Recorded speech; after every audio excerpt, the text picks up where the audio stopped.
One thing I would do is I think start by distinguishing the Old Testament from the Old Covenant. I think the Old Testament remains, it was inspired by God and it remains to be inspired by God. However, what the Old Testament testifies to is an old covenant that's no longer in effect. It was a temporary covenant, and it was meant to basically be in effect only until the new covenant came through Christ.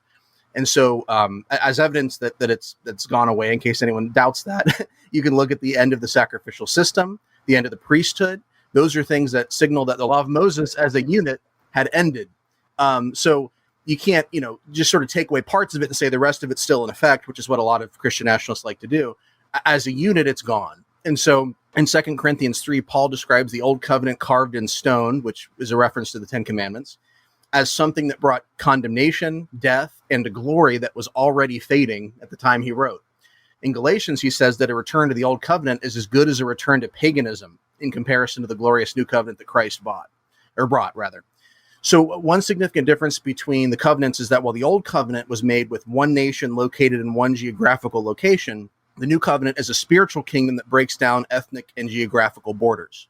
So while physical kingdoms like Rome or ancient Israel or America use violence to support their power and to protect their prerogatives, Jesus is clear in John 18:36 that the kingdom of God is not an earthly kingdom, so its citizens don't support it with violence, which is a point that Paul concurs with in 2 Corinthians 10:4, by the way.